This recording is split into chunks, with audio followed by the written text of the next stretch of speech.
Yeah. Nice to see you. Yeah, good to see you. Listen, take off the jacket and your shirt, and we'll see what it looks like. You can put it on your back of your chest, wherever you want. Well, actually, I couldn't have that on my body because I hate to tell you, but it was somewhat different. In fact, it was quite a big difference. You have to understand, I was just crawling along. I had one day to live. I was on my knees and I was hallucinating. And then those enormous doors opened up. Lots of horses kept galloping out. And there wasn't death that was driving those horses. It was the angels. And I had this vision. Death didn't want me. Death didn't really want me.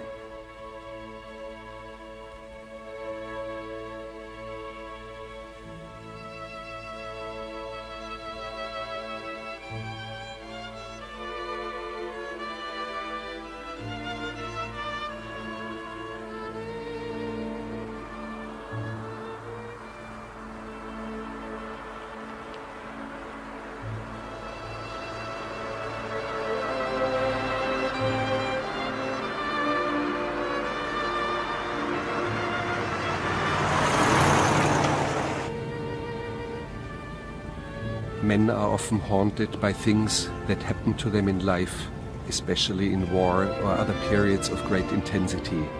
Sometimes you see these men walking the streets or driving in a car. Their lives seem to be normal, but they are not. When I'm driving my car, I often hear the voices of my dead friends. Sometimes my friend Dwayne Martin calls me and tells me that his feet are cold. Because of this, even on a warm, sunny day, I keep my convertible top up.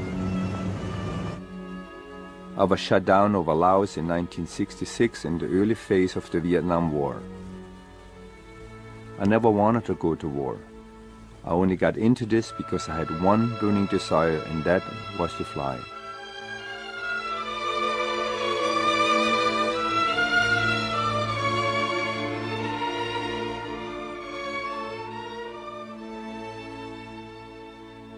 But that there were people down there who suffered and who died only became clear to me much later, when I was their prisoner.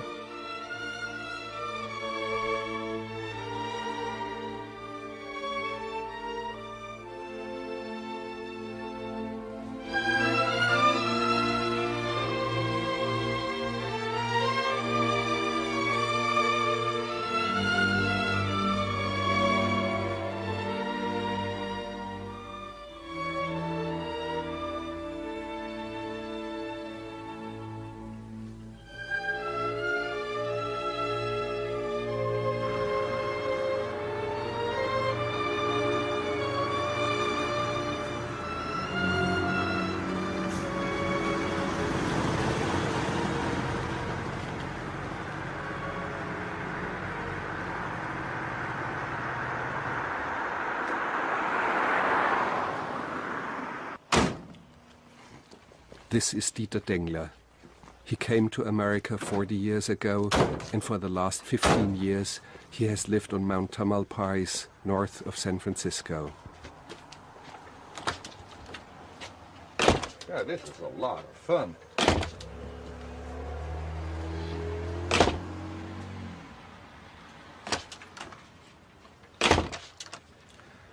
You see, this really seems strange to most people, but to me it's very important.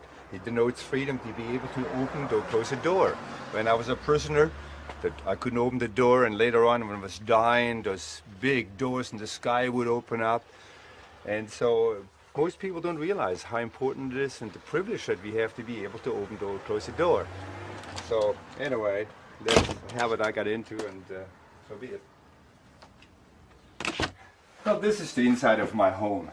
As you see, when you come into my house right away, there are pictures of open doors. It's been always very important to me. It gives me a sense of freedom. Walking to my house, when I built this house 15 years ago, I focused on having this open feeling. It was very important to me that I am on top of the mountain. I didn't sit down some kind of canyon. So looking out here, you see a P-51 Spitfire. Flying was always very important to me as a child. There are little motors in there. I don't know if they still work. I can climb up there and see. Yes, they do. Anyway, again, just standing here, you see that I do have an open feeling in this house. There's a large stove. I really enjoy to cook. Food is very, very, very important to me. As you see, there's a lot of food. The refrigerator is always packed full with food. The cupboard is full of food. In fact, as I look in there, it's half empty. Not only that, below the house I have an emergency provision that I put in there years ago that I'm kind of hoarding down there. Well, I'm really curious myself now to see if everything is still good shape down here. There's carpet here. And there's 5-gallon containers. Yeah, everything seems to be still in good shape down here. There's 1,000 pounds of rice. There's 1,200 pounds of flour and wheat. There's 300 pounds of honey. There's sugar down there. Tell you, I probably never need any of this food, but I can sleep so much better knowing that it's down there.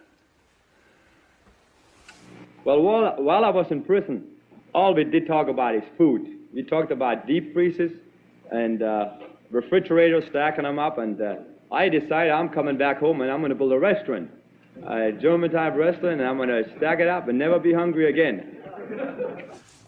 This is my mother. She arrived in America after I had gained about 30 or 40 pounds. I was in San Diego in a hospital. She came on an airplane with boxes full of apples that she was passing around to all the passengers around her. She turned the meal down in the airplanes because she thought it cost her a lot of money, and she was truly starved.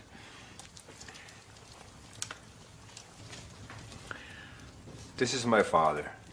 I only knew my father from pictures. He was killed in the war. I miss not having a father. It was just then later on, when I was in Vietnam and my friend Dwayne's head was cut off, and the Viet Congs were all around me. They were just shooting and yelling, and I was just running along down this trail, and then I came to this river fork, and here was my father, clear as a picture, in the middle of the river, standing and pointing with his arm and pointing for me for the direction to go. And I went behind the rocks and I worked my way up that riverbed. I heard the Viet Congs come by up the other side. They went up the other side, and then later on, about 5 days later, I was rescued going up this other side. So that was truly a miracle.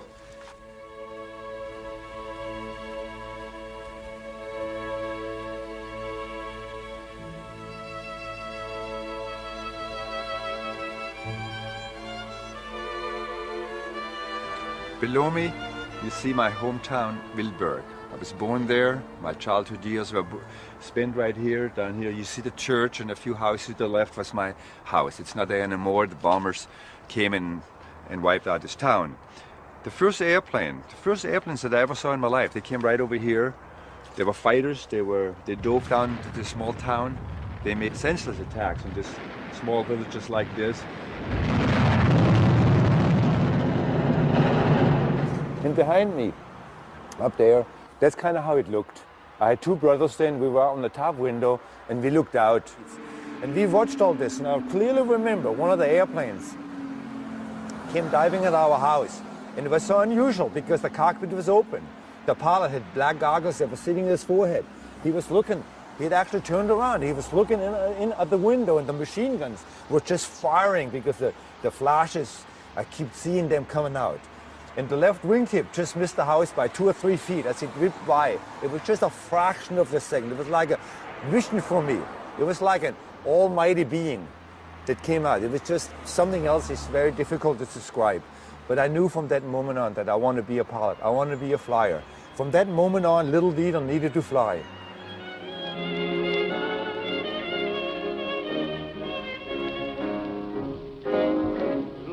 Adivino el parpadeo de las luces que a lo lejos van marcando mi retorno. Son las mismas que alumbraron con sus pálidos reflejos hondas horas de dolor. Y aunque no quise el regreso, siempre se vuelve al primer amor. La vieja calle donde el eco dijo. I have a few medals that I received. The American Fighter Ace Medal. Right over here is the Purple Heart Air Medal. Distinguished Flying Cross, and the Navy Cross. Up here in the corner, there's a sword. It's called the Sword of Loyola. It was blessed by the Pope. It was brought over here by a bishop. There's two in existence. J. Edgar Hoover got one, and I was lucky to get the other one. What does it mean for you to be a war hero? Oh, I'm not a hero. Only people who are dead who are heroes. And that's the last thing I want to be, and I don't think of myself as a hero. No, only dead people are heroes. If I start over here, this picture was sent to me recently by a friend. This is the last shot of my airplane when I took off for Vietnam. And this is how the airplane looked 2 hours later. And this is Dieter Dengle, 6 months later, after his rescue. He was down to 85 pounds.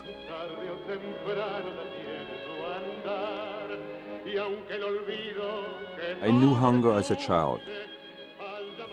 I grew up in post-war Germany. We lived in great poverty, and I remember as children going to bombed-out buildings where we tore off wallpaper. My mother would cook the wallpaper and we would eat it because there were nutrients in the glue.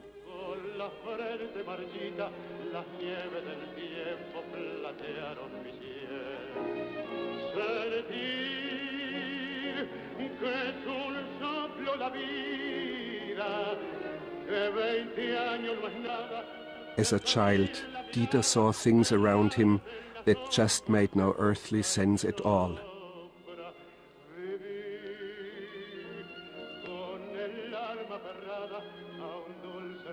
Germany had been transformed into a dreamscape of the surreal.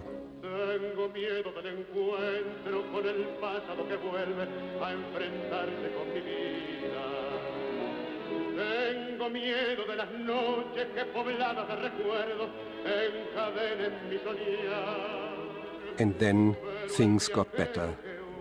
Dieter remembers the first sausage in a display window. It was the first one in years, and he stopped and stared at it.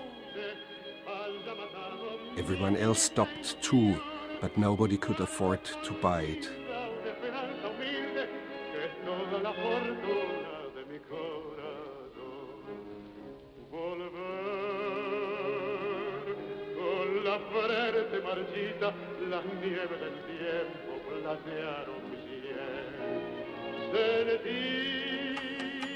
In post-war Germany, there was no aviation, and therefore it remained Dieter's dream to become a pilot.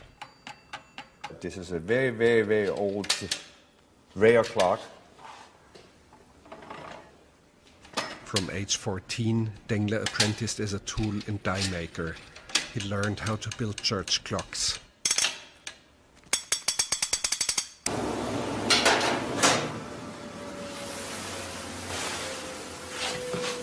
Not only did I learn to be a church clock builder, I learned to be a blacksmith.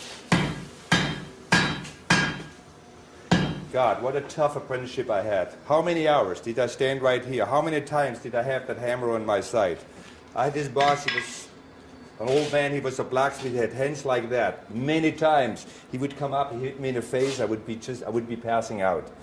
We worked from 7 in the morning till late at night, including weekends. We made 50 cents a month. It was truly horrible, but we stuck with it.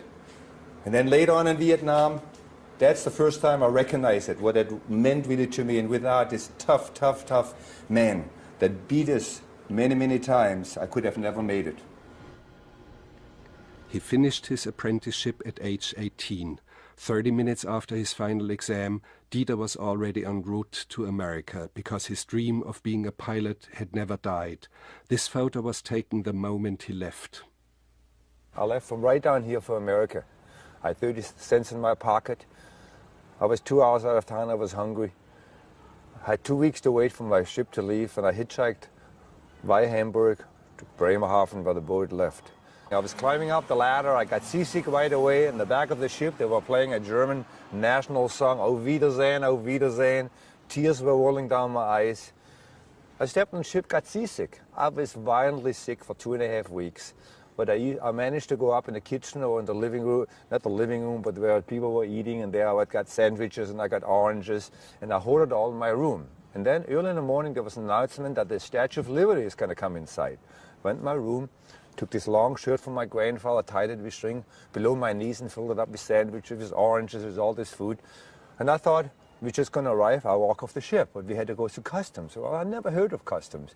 I was this little 18-year-old boy. I never was out of my hometown. One time, for one day, we went to a castle somewhere. We were extremely poor. So anyway, I had to customs. A lot of people were lined up. This custom agent came over. First thing, he grabbed my shirt, pulled my shirt on, all the sandwiches and all those oranges fell on the floor. I got bead red.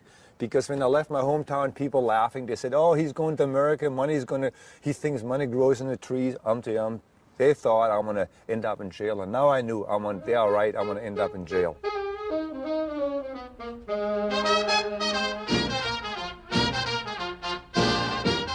I didn't speak any English, I knew a few words. Times Square, the highest house was two-story houses that I saw in Germany. Here, I'm in New York, Manhattan.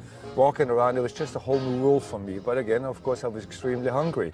So I lived in the streets for about 10 days, and I met a couple of people, and finally, I joined the Air Force because I really left Germany to become a pilot. And I couldn't do it in Germany. Germany didn't have an Air Force. They didn't have an airline. I had no schooling whatsoever. We had to work to help our parents just to survive and to live. And so I went to the recruiter in New Jersey, and he said, of course, if you join the Air Force, you're going to be a pilot. I signed up. 2 hours later, I was in San Antonio, Texas. They cut my hair off, but instead of becoming a pilot, they put me in the kitchen. There were 5,000 recruits there, 7,000 recruits. I peeled potatoes for 2.5 years. And then finally, I put them in a motor pool. I changed tires, but I never got near an airplane. I went to night school, I became a citizen, and then I left for California because I knew by then what I had to do. I had to go to college, get a college degree to join the Navy. And that's what I did. I bought a car, an old VW bus. There was a big hole in the side. I parked in the parking lot. I had my surfboard in there, my skis in there. That's where I lived for 2.5 years, worked at night, went to the school, and after that I joined the Navy, and then I was based in Alameda, and then from there we left on the aircraft carrier for Vietnam. But from the air, Vietnam didn't seem real at all. For Dengler it was like a grid on a map. He had suddenly found himself not only a pilot, but a soldier caught up in a real war. But even though it was all very real, everything down there seemed to be so alien and so abstract.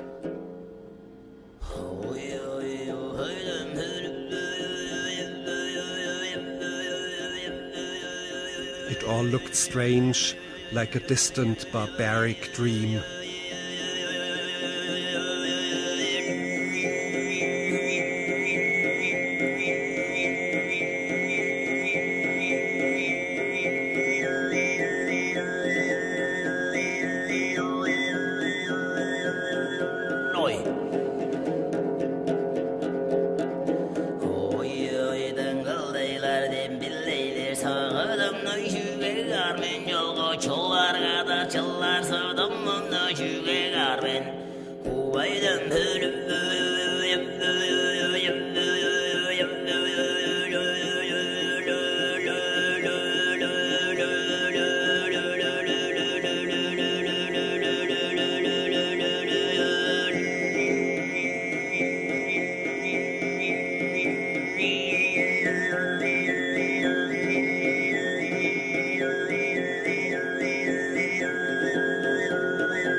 Saralamna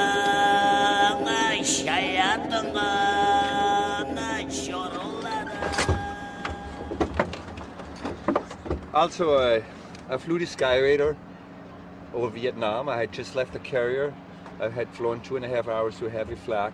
I was coming near my target, and I clearly remember my target was disappearing right at the wing root where the wing meets the body, and I rolled the airplane on its back. And then, of course, I would see the target above me, and I was coming straight down. And just when I was inverted, there was this loud explosion of the right side. Half my wing was gone. And I remember the brightness of it was just like a lightning striking. The airplane then tumbled through the air. I reached down and I dropped my tanks. And I thought I'll belly the airplane down in this valley. But then more explosions went off of my right wing. Boom, boom, boom.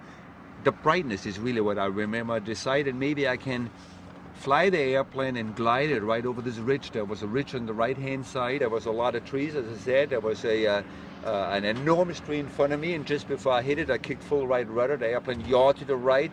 There was an impact on the left wing. They snapped this thick tree off, and of course, then the left wing went back. Then the entire tail, the rudder, horizontal stabilizer, everything just tumbled by. I clearly remember the canopy start cracking in the lower left-hand corner, just like slow motion. It was cracking, it ripped off, then my helmet was jerked off my head, and then the airplane started to cartwheel. And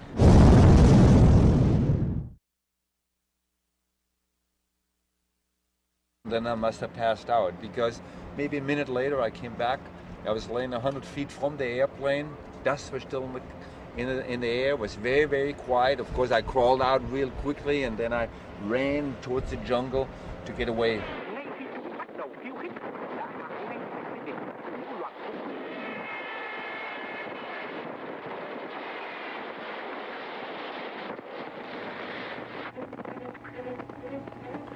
You know, many times people ask me if I was afraid, if there was fear when I was shut down.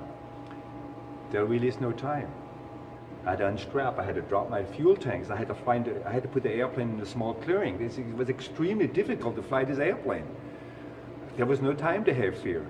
And then later on, it's just like on an aircraft carrier. 3 o'clock in the morning, you're flying through this monsoon rain.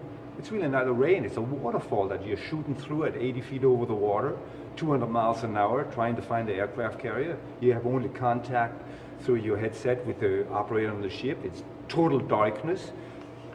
And finally, there was this enormous bang as you hit the back of the aircraft carrier on your landing. Then as you pull over to the side, as I turned my engine off, and the engine would spin down and go wop, wop, wop, wop, spin down. Then my legs, that's the time when my legs start shaking, and they would shake and shake and shake, and I'm trying to hold them. I couldn't even hold them. I would sometimes have to sit in the cockpit for 5 minutes before I could crawl out.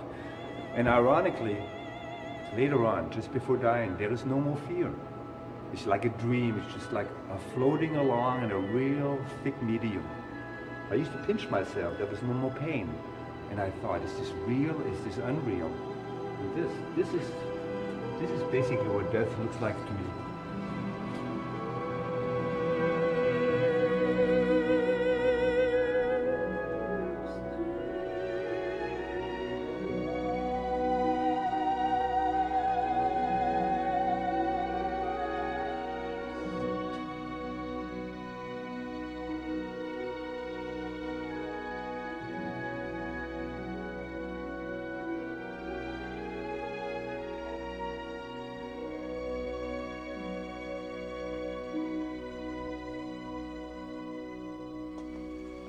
Two days after I was shut down, I was captured. I did the unforgivable. I crossed a small clearing. I came out of the thick jungle. I came to a small trail. I looked to the left. I looked to the right. There was no one there. I wanted to run across. I was at about 10 yards out of it, and someone yelled, "You'd, you'd." I turned to the right. There's a guy standing there with a pistol. Another guy was standing there with a rifle. My hand shot in the air. I yelled in German, "Nicht schießen, nicht schießen." Wide away, I was surrounded by 6 other guys. They stripped off my clothes. I was searched. They took everything away. They bandaged my left leg with bamboo because I heard that in the crash. And then we started to run. We ran and ran. Every so often I would collapse. They would massage my leg. They would give me some water. And then late in the evening we'd arrive underneath a cluster of trees so the airplanes couldn't see us. Normally what they would do, they would take 4 pegs on the ground. I would have to lay on the ground. They would tie my ankles to the pegs, and they would tie my hands to the pegs.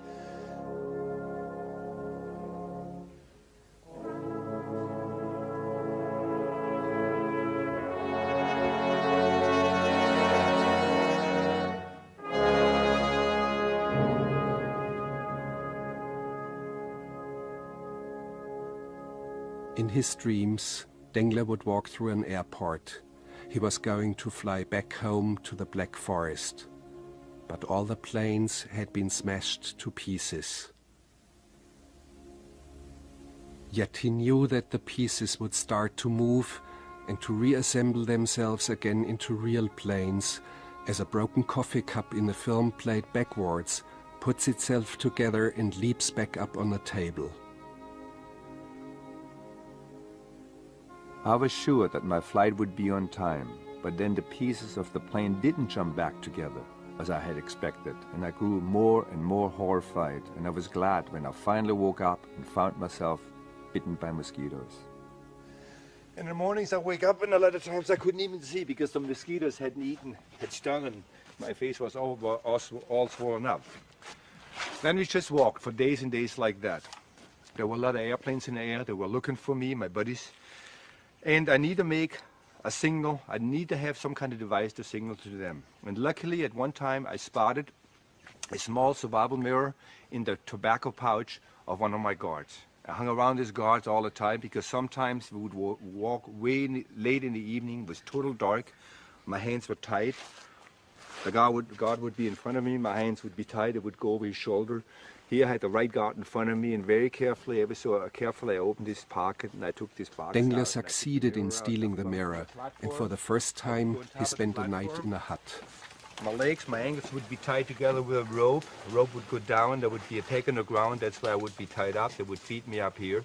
Then when the sleeping time came, I would then lay down. A guard would be in my right. A guard would be in my left. There would be rifles there. And that night I woke up about 11 o'clock, 12 o'clock in the morning because it was a bit cold. They were snoring so loud. I got up.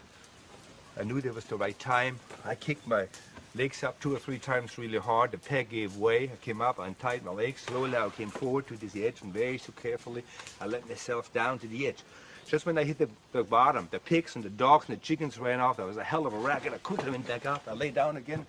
I didn't move. They kept on snoring. Nobody noticed. I tried it one more time, and then I was free.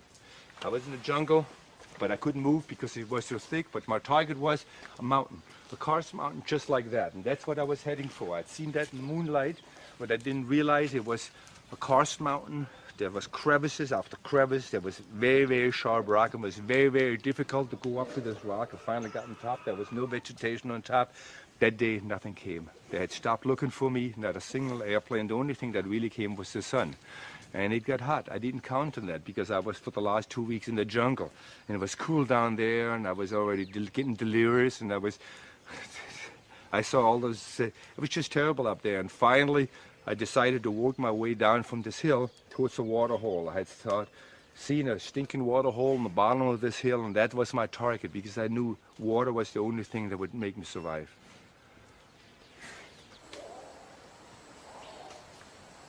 His guards knew where to find him. The moment he started to drink the putrid water, they were all over him. From then on, the torture began. They would hang him upside down and put an ant nest over his face until he lost consciousness. For several nights, they suspended him into a well shaft in such a way that he almost died a slow death from drowning. But he was worth more to them alive. He was their prized possession. And all of a sudden, we came out of the jungle into an open area.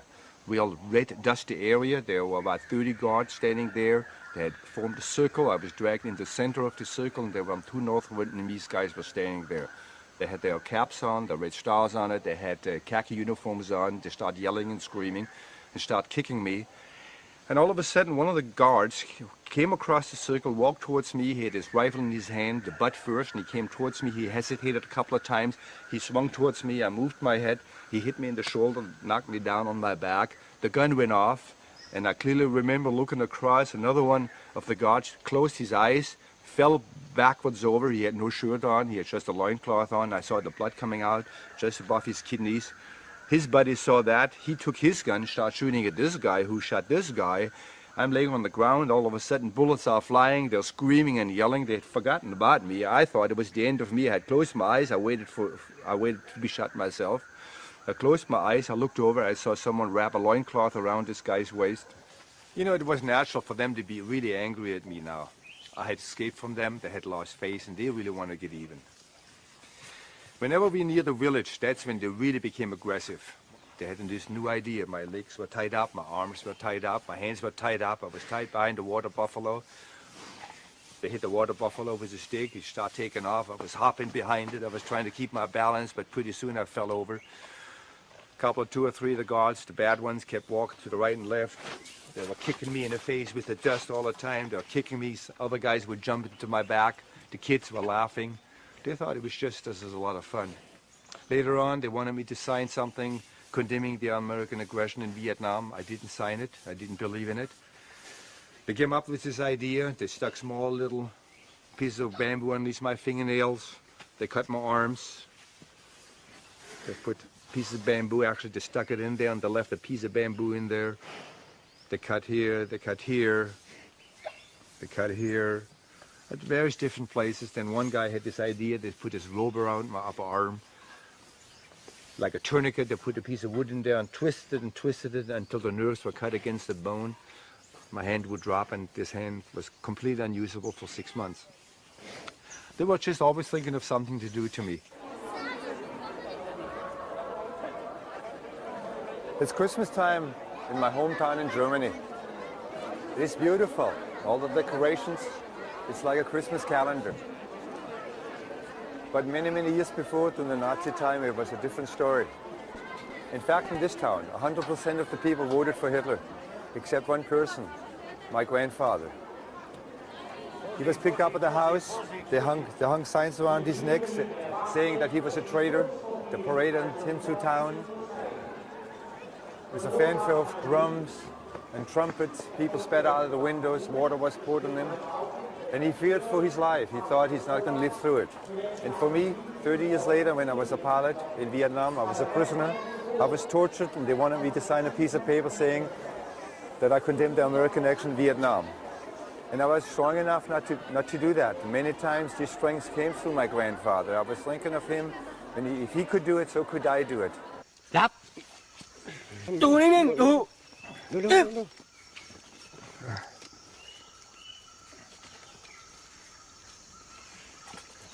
Uh-oh, this feels a little bit too close to home. Chặt Thảo. Bye. Of course, Dieter knew it was only a film, but all the old terror returned as if it were real. I thought, you guys behind me with your camera can only see my back, but you can't know how my heart is thumping inside. I told myself, okay, play along with them. Running like this might chase the demons away.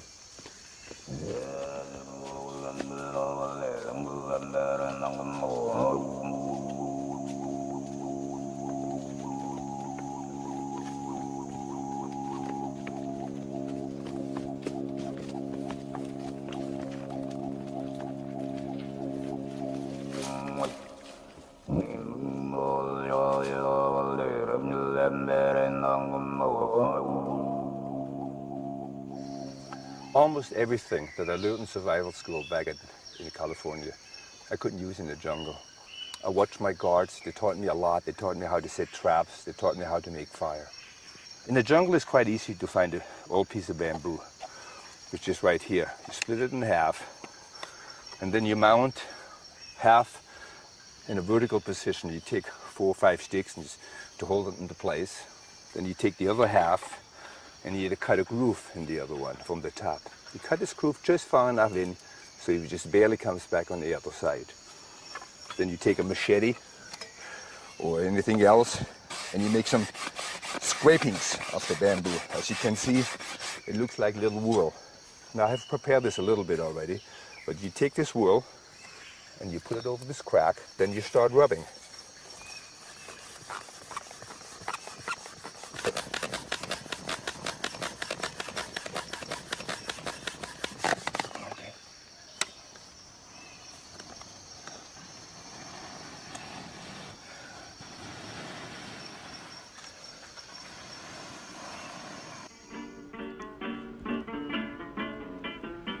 Being a prisoner, all of Dengler's thoughts were focused on another escape and on survival. Back in the mid-60s, American strategic thinking was turned against Russia, so all survival meant survival in Russia and Siberia. A jungle war didn't factor much in their thinking, and that's why their instructional films look somewhat funny.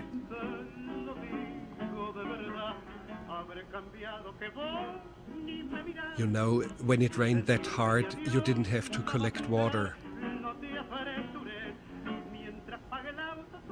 Of course, our man immediately comes across Heart of Palm. The film hints as easily as in the supermarket.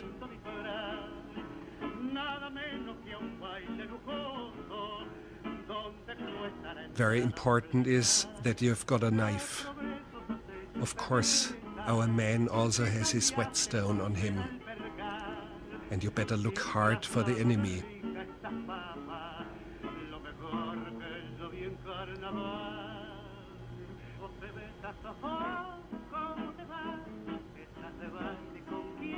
And now the knife seems to be sharp as a razor.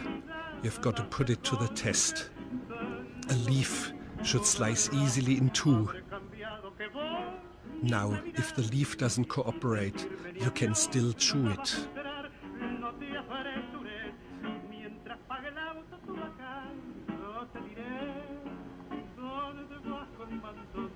Let's suppose you are wounded. It's always smart to have your medicine kit on you. You apply the right ointment, rub it in, sleeve down, and done. And it's a good idea to bring your radio transmitter along. You make your position known to the planes above.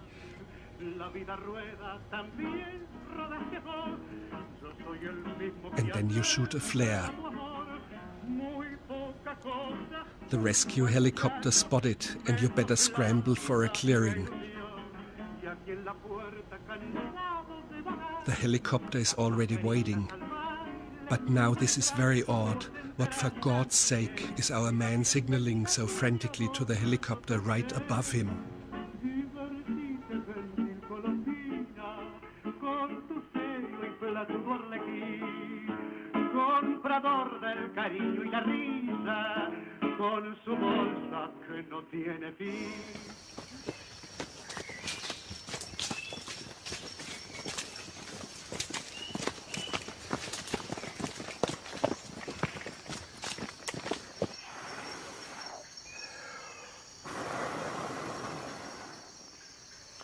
As we were walking through the jungle, we always had fire with us.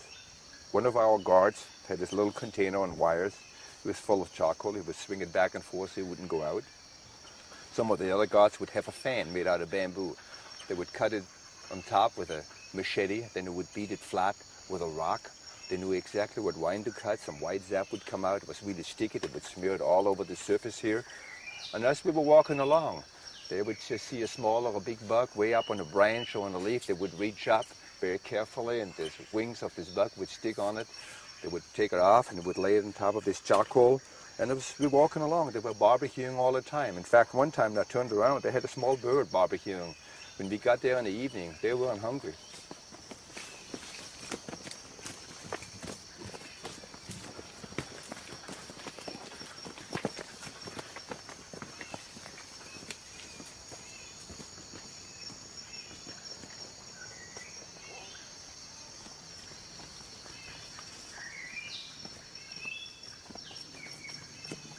I was shut down over Laos, and of course I was captured by the path at Laos. We started walking towards east, towards Vietnam, and about 2.5 weeks later I was turned over to the Viet Cong.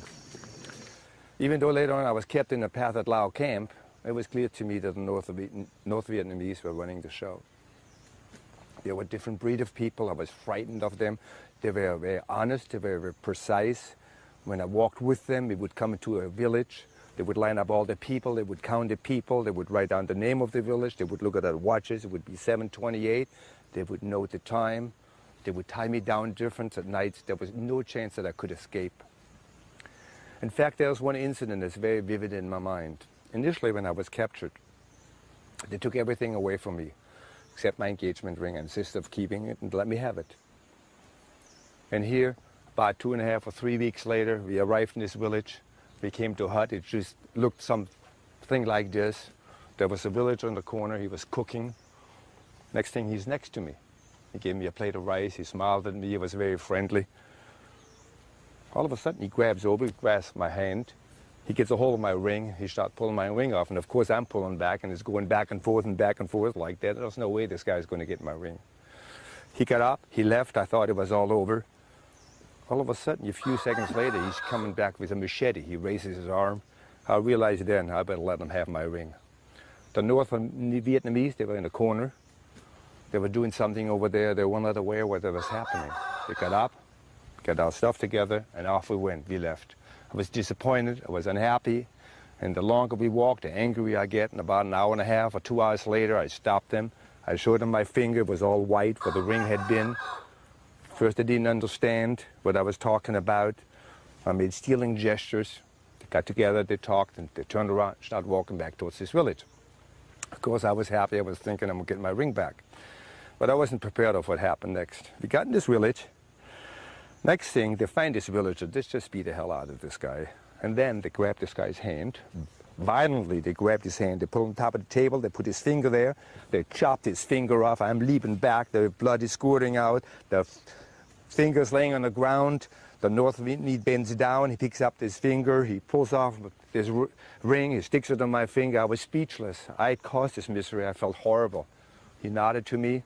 We turned around. We walked off.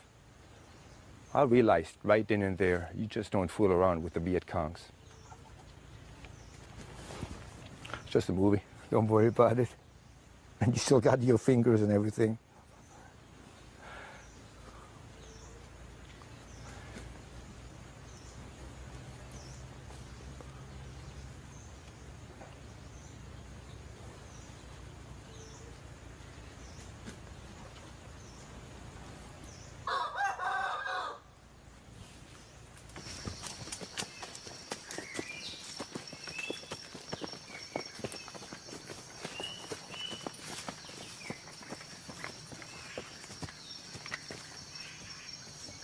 Finally, after 3.5 weeks, I arrived at a prison camp. I looked forward to coming to the camp. I've been beaten so much, I have lost so much blood, I've been unconscious so many times. I wanted to share my misery with someone else. Other pilots, I was hoping to see someone, maybe meet someone that I've known before. Maybe a doctor would be there, but it was totally different than what I expected. First of all, I thought I was all alone in this camp. High bamboo walls on the side, the huts were built out of grass and out of bamboo. I was let in, they threw me into one of the huts, and only 3 hours later, they opened the door and let the other guys come out. I couldn't believe my eyes. The first guy was carrying his intestines around his hand. There were 6 of them. There were 4 Thais, 2 Americans, Dwayne Martin, who became my friend later on. Next guy came out. He had no teeth. With a rusty nail in the rock, they would knock each other's teeth in to let the pus out. They'd been there 2.5 years. It was just awful. I looked at them. I realized that's exactly what I'm going to look in 6 months. So I said, I'm leaving tonight. No, I was advised not to because of the rain. We needed the water to drink. At nights, we would be handcuffed. Sometimes we would get cross-handcuffed, sometimes straight-handcuffed. Cross-handcuffed, this is a more modern handcuff, would be like that. Left wrist would go to the right wrist of the guy on my right, and my right wrist would go to the left wrist of the guy on my left. This way would be together. Everybody had dysentery 20 times a night. This guy made a motion, this guy had to make the motion. On top of it, our legs were on foot blocks, big wooden blocks they made. Our feet would be driven through there. A pen would come in between. Sometimes would be longer, sometimes it would be shorter. And this is the way they expected to sleep. We had no blankets. It was miserable cold. In the misery of those nights, Dengler often dreamt of oceans and foreign shores.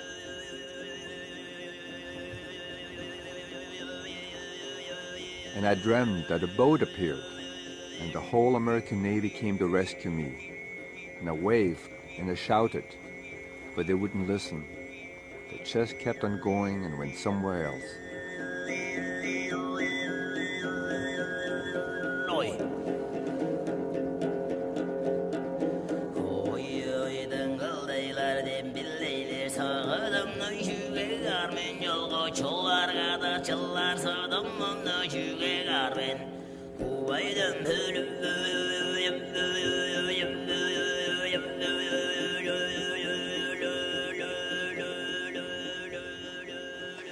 As far as food, they themselves were very poor. At the beginning, we would get a handful of rice, then later on a handful of rice for all of us. Sometimes they would catch a deer. They would cut a deer open. They would take the grass out from the inside. That's what we would get to eat. They would keep the meat. They would take the meat and stuff it in a bamboo container. After 4 or 5 days, it would rot so bad for themselves. They would come in with a towel. They would pour it out. It would be white, covered with maggot. It would stink to high heaven. First time I tried it, vomited. But if you didn't eat it, you just died. We were lucky though, because we couldn't go to the bathrooms. Once every 3 or 4 weeks, they would let us out. We would go to the bathroom right below us. It would stink to high heaven. I mean, it was awful. But there were rats down there. But we couldn't catch the rats. But there was a snake there. And every so often, we were lucky to catch that snake. We would look. We would lay on our bellies. We would watch the snake line up on the rat. Get a hold of the rat. We had a stick. We would get the snake. We pulled the snake up. We pulled the rat out. We cut the rat apart. And everybody got his share.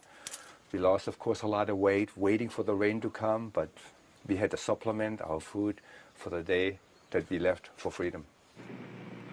Well, initially February and March, we were allowed to go to the bathroom in the morning for about 2 minutes, and we have a couple of tubes. You go in at night, and you can't imagine you have a big block in the woods, and you're handcuffed like that, and you got to go to the bathroom at night with a guy having diarrhea or dysentery.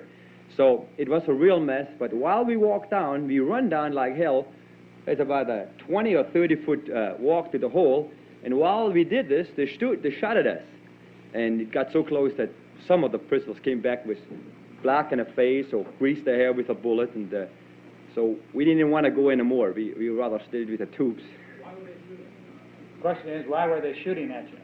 Just harassment. They will take a gun and they show to you that they put a round in it and they put it right on your head and they take the safety off and they go click, click, click, click, click, and they laugh. And stuff like that. So, lucky to be here. The camp was inside Laos, and the shortest way out would have been east to the ocean. But there were impassable mountains and, of course, North Vietnam. What made most sense for them was to go west, to float down a river to the Mekong, and then cross to freedom in Thailand.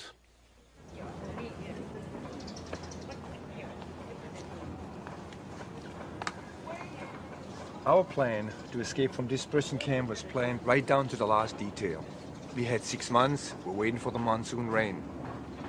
We had a little problem amongst ourselves. Some of the other prisoners didn't want to escape. In 1966, there was really no war in Laos.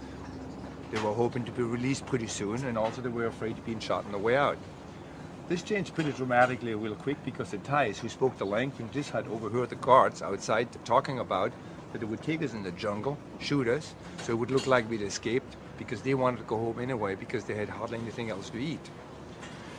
Of course, now we all thought alike, and we had to move really, really quick. And the plan was that if I would make it out of my hut into this hut over here without being seen, the other guys would follow me.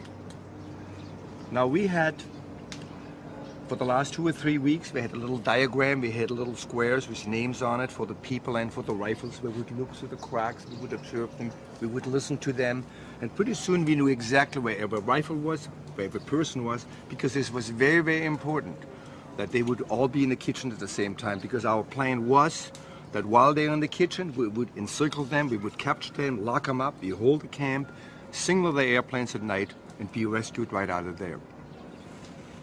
Now, during the day, there was only one time that we could do this. We had about 2 minutes, 120 seconds to do this.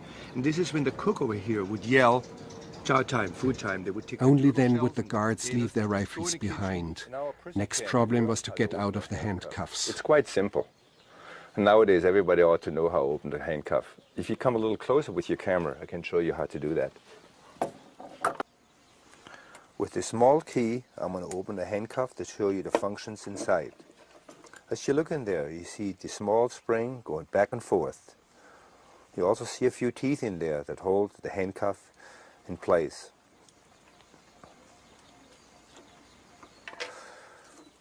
Now, just with a regular paper clip, you can open this handcuff quite simply by inserting one of these ends into the opening, apply pressure to the spring, pulling the handcuff open.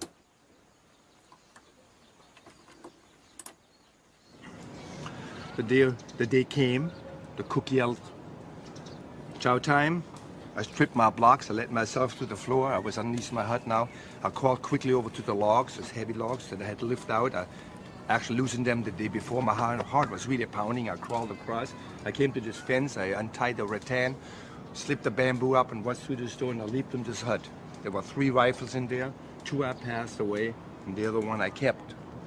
I ran out in the open. Nobody came from this side except the guards. They're running in my direction. I must have heard or seen the other guys. And this big shootout started. All of a sudden, the bullets were flying. Somehow we had miscalculated. Somebody had a rifle in there. I had this submachine gun in my hand. I had never shot one before. When I pulled the trigger, it practically flew out of my hand.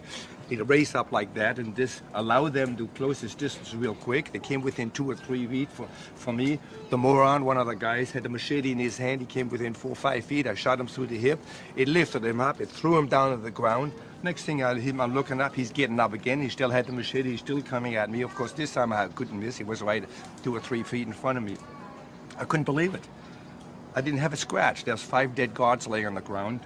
2 of them got away. They ran a zigzag pattern. They got in the jungle. I knew then, right then and there, they would get help, and we had to get out of there. Where was Dwayne? I saw him behind this bush over here. He had vomited. I yelled to him, "Dwayne, let's get out here. Let's get out of here." We took off. We ran down between this kitchen. We ran amongst those dead guys laying on the ground. And it was very important because our shoes were tied together in a bundle. We're hanging on this hut over here. The shoes we need in the jungle, but when we got there, they were already taken. The other guys must have taken them, run off with them. And then Dwayne and I, we had no choice but to turn around. Barefoot, we ran into the jungle. Now, of the 7 of us that escaped, I was the only one that came out alive. The other one disappeared in the jungle, and nobody ever heard from them again.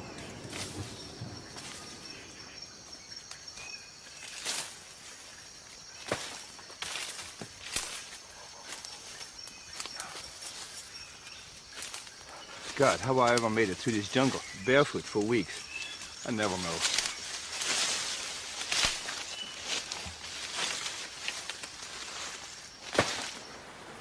Dieter and Dwayne were struggling to make their way through the jungle, weak and starved, their feet badly cut by thorns. After 10 days they reached a river, somewhat like this one. Only the river was much higher because of the monsoon rains. We were ecstatic. We felt like dancing, and we thought that this was our highway to freedom. Exhausted as they were, they managed to build a small raft and climb aboard. There we were on this river, this beautiful river, drifting down between hills and mountains for a hour and a half down towards Thailand. I thought I heard something. I said, "Dwayne, do you hear anything?" But then it got quiet again. But when we came around the next hill, we heard at the same time. We both yelled waterfalls. He leaped off. I jumped in the water. I was actually in water. I grabbed the rifles. I kicked as hard as I could. I was taking off. I was going then towards the side. Dwayne was already nearly over there, but I had those rifles in my arm, and I couldn't really swim that fast. And the current started picking up and quicker. And I thought I wouldn't make it. And finally, there was a couple of rocks sticking out. I clung all these rocks, and I looked over the side, and our raft had tumbled down to 300 feet, disintegrated on the bottom, and we were speechless. I looked at Dwayne. He was snow white. We had just escaped death. I mean, it was truly touch and go. We were speechless. We just sat there after I made it to shore, trying to decide what to do. One of the rifles we threw away. It was vertical going down on both sides. We had a very difficult time because it was full of green moss. During the rainy season, the ground was very muddy, and on the vines we were sliding down, helping each other down, and late in the evening we arrived on the bottom. We were totally exhausted. We were totally disillusioned. Then barefoot over rocks and sticks, we down the river went, looking forward towards freedom.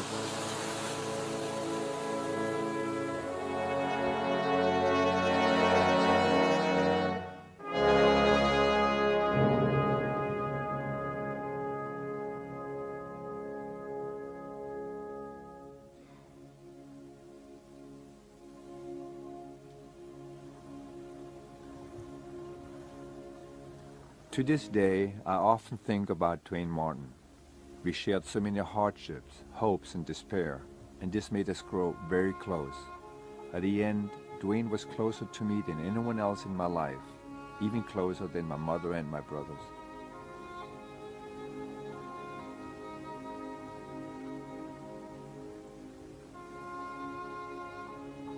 Behind me is the Mekong. We call it the Big Muddy. Over there is Laos. I was a prisoner of war over here. Over here is Thailand. Freedom. We talked about this river so many times. We dreamed about this river. This river was our target, but we never reached it. When I think about it now, even though it's over 30 years ago, it's just like it happened yesterday. I remember Dwayne and I, we had nearly starved to death when we escaped the camp. We were barefoot in the jungle. With the first mile, our feet were cut to shreds. In fact, they swell on to big white stumps. We had found a single sole of a tennis shoe, and we alternated wearing it, and we would tie it to one of our foot with rattan. And then came the monsoon. The monsoon is something else.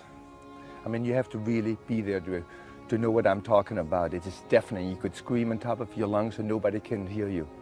The water comes down like somebody turned over a bathtub.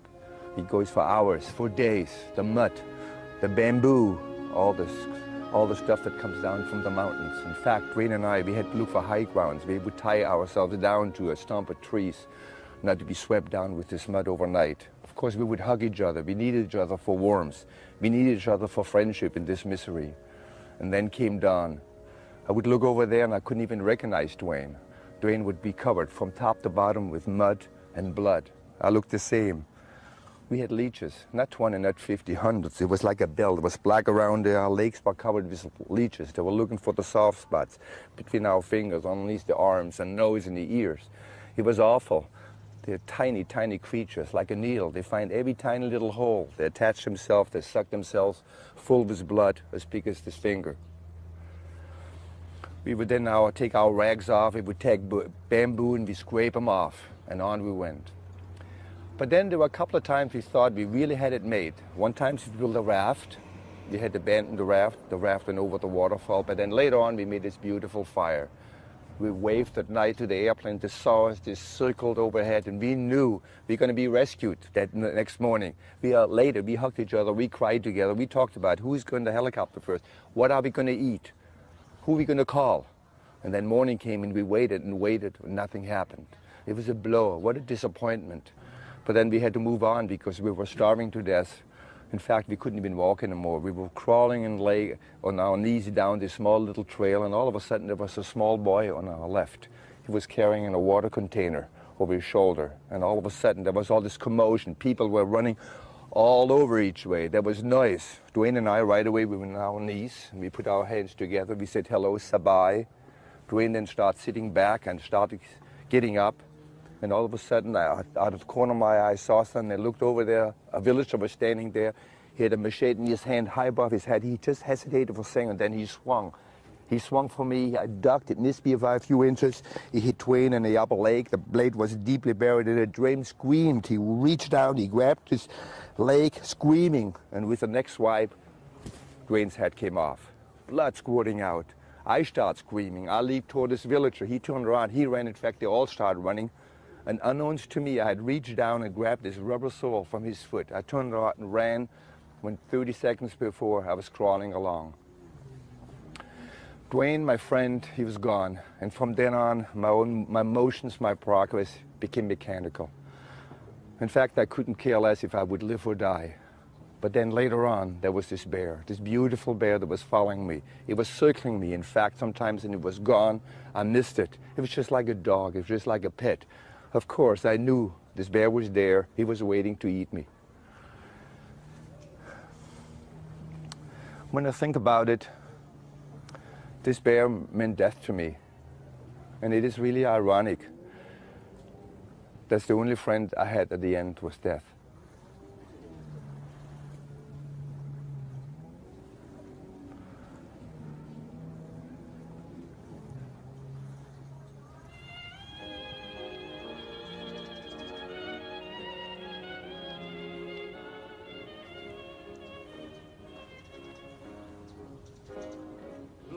Adivino el parpadeo de las luces que a lo lejos van marcando mi retorno.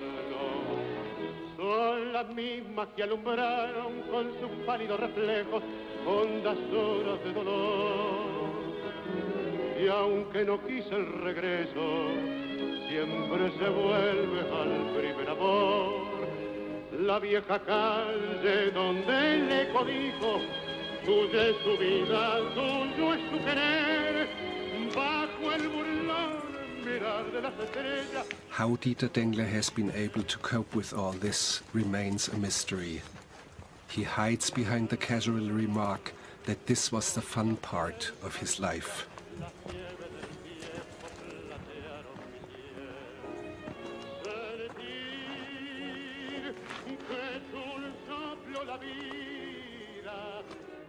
Dieter took an early retirement from the armed forces and became a civilian test pilot. He survived 4 more crashes and flies to this day. Death did not want him.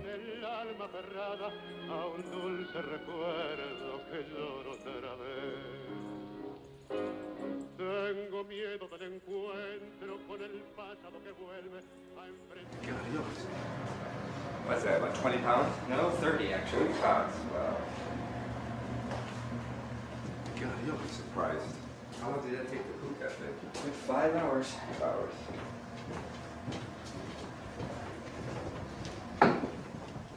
Gene Dieter. God, my suspicions are true. Oh, it's good to see you. Happy Thanksgiving, friend. This is Eugene Dietrich, to whom Dieter Dengler ultimately owes his life. Dieter wanted to surprise him on Thanksgiving. I wouldn't be here without you, and I really appreciate what you did for me and that you followed up and Sit down and tell me all about it. okay. Oh, My God. you're losing hair, both of them. Tell me, did you have any suspicion? Did you have a little bit? I had a little bit. Yeah. You don't come down here for no No. one telling you what it is, but Okay. by God, it's good to see you. All right. I haven't done that too many times, but What a turkey. It seems like yesterday that Andy and I started to take off that morning. I've said many times to people that this was a 1,000,001 shot. If everything hadn't gone exactly right, we would never have found you, just step by step. We were late getting off, supposed to leave at 8, didn't get off until about noon or 1 o'clock. We came up and it was an armed recce area, which meant that you could bomb anything in the area if you thought it was enemy. right. And I left Andy high, stay in contact with Da Nang, and I went down on the deck. And I saw this big wide river coming out of the mountain. I thought, I'll go up that as the first shot. And again, if it hadn't been that you were right in the bend, because as you fly straight, I couldn't see down. But just where you were, there was a bend in the river. And I made that 90-degree bank and looked down, and there Split was that second. rock and this nut sitting down there waving at me. And I thought that was nice and flew on. I must have gone 5 or 10 minutes, and I'll never know whatever made me come back. But something just didn't settle right. That I guess it wasn't a conscious effort, but natives don't So hang on, wave to wave in to the a fully airplane. loaded airplane. So I came back, and when you were there the second time waving, I really wasn't sure what it was. And Where, you know that piece of white material, you know where it came from? the flare.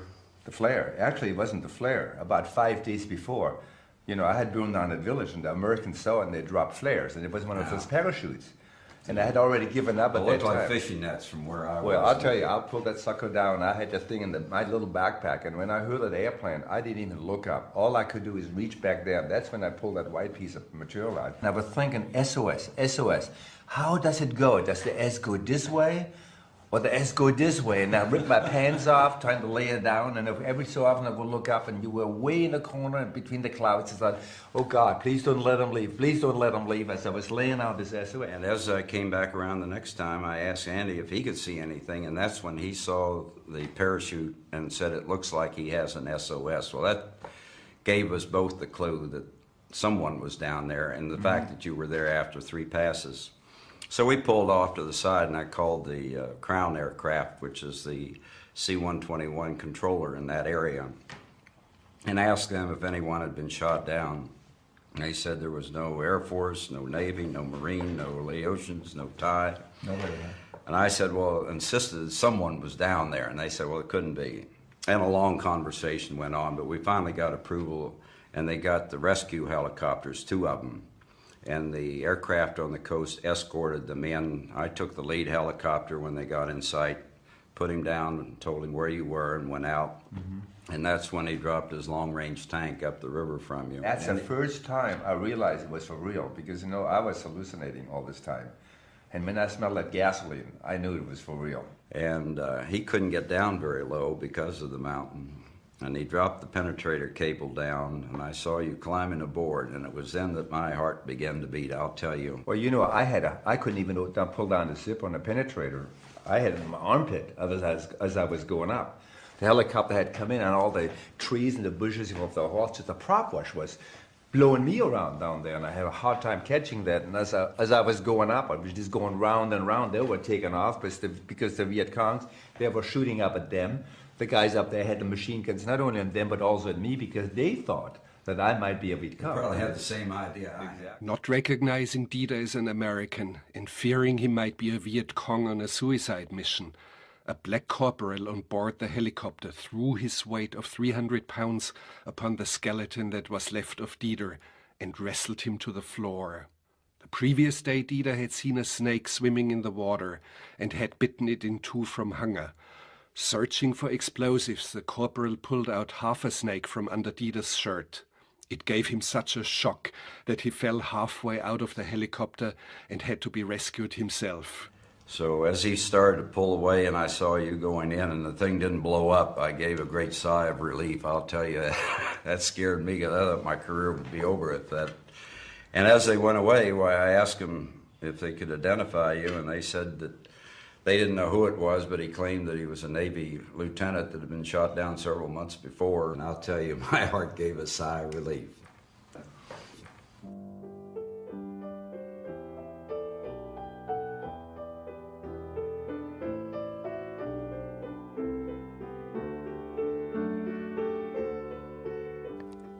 Dieter wanted to be back with the fleet, back on his ship. He had been taken to the hospital in Da Nang. He was safe now, but he was sure this was only a dream. For him, this was just a mirage.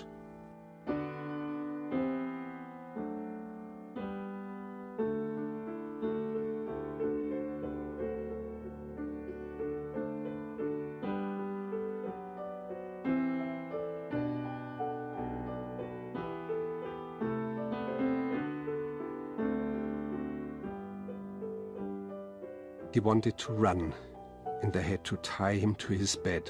So his friends came and snuck him out and brought him back to the carrier. The elevator took him down to the hangar bay. It was a drizzly day, and there had been hardly anyone on deck. But there was something strange, something almost eerie about the fact that no one was there. Now, unknowns to myself, the Admiral had assembled about 4,000 people up here in the hangar bay. They were waiting for me, and I was thinking that nobody would know that I was alive, that it's going to be a total surprise. So the engine was turned off, the airplane was pulled in here, came over here.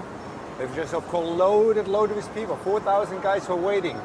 They opened the door, there was a red carpet, and the yelling and the screams started. It was such an emotional moment, I just can't really describe it.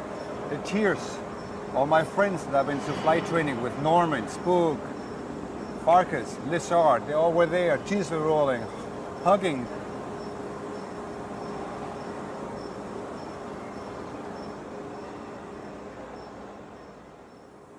And finally I was on the aircraft carrier. There were all my buddies, my other pilots there. They did everything they could for me. It was just unreal. The Admiral packed his bag. He left, he said, Dieter, my quarters are your quarters. I slept in his bed.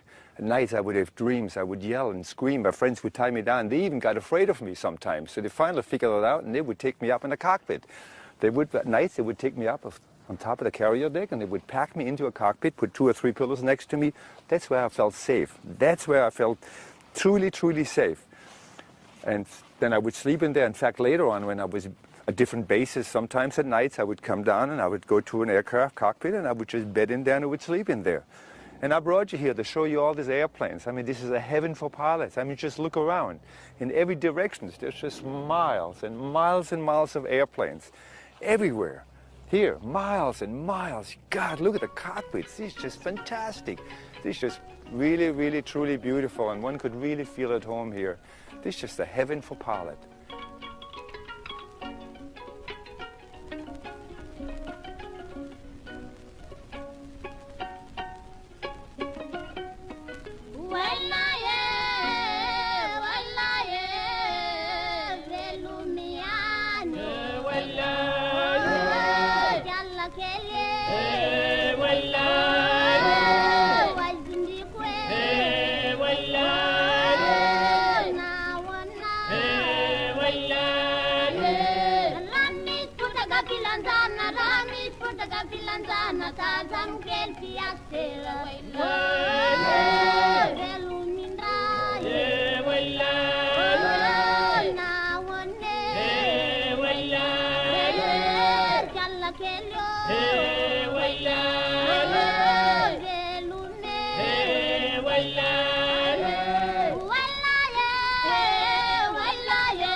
Come in.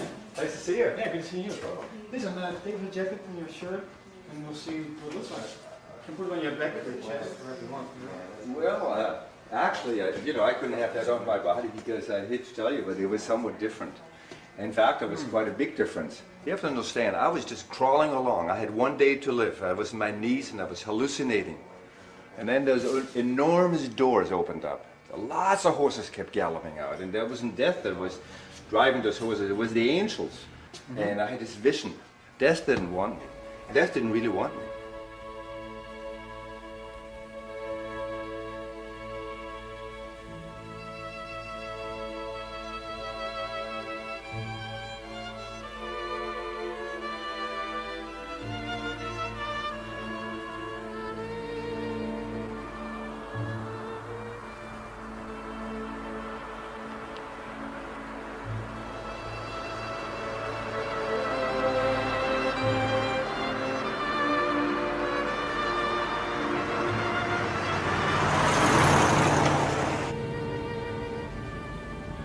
Men are often haunted by things that happen to them in life, especially in war or other periods of great intensity.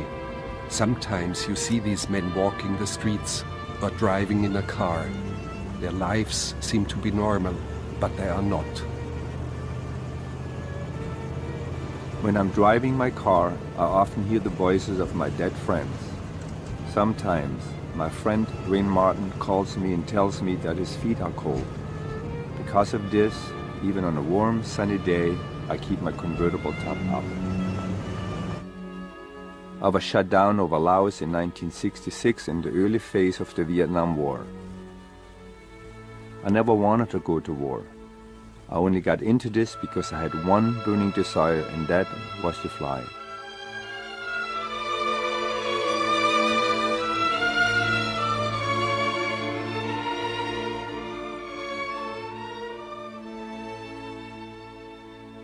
But that there were people down there who suffered and who died only became clear to me much later, when I was their prisoner.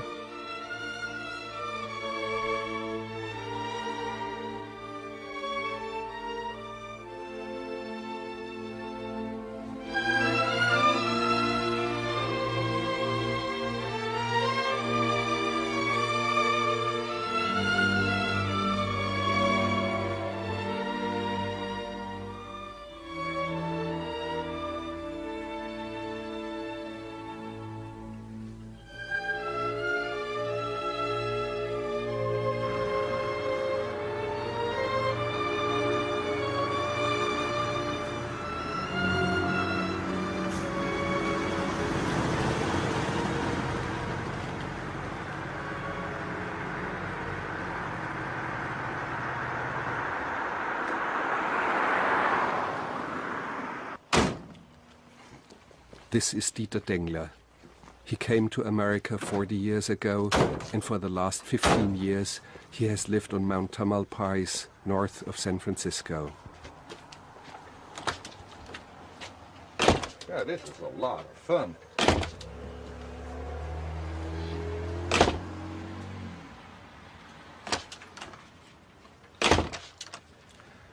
You see, this really seems strange to most people, but to me it's very important.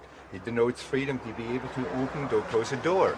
When I was a prisoner, that I couldn't open the door, and later on when I was dying, those big doors in the sky would open up. And so most people don't realize how important it is and the privilege that we have to be able to open or close a door. So anyway, that's how I got into, and so be it. Well, this is the inside of my home. As you see, when you come into my house right away, there are pictures of open doors. It's been always very important to me. It gives me a sense of freedom. Walking into my house, when I built this house 15 years ago, I focused on having this open feeling. It was very important to me that I am on top of the mountain. I didn't sit down some kind of canyon. So looking out here, you see a P-51 Spitfire. Flying was always very important to me as a child. There are little motors in there. I don't know if they still work. I can climb up there and see.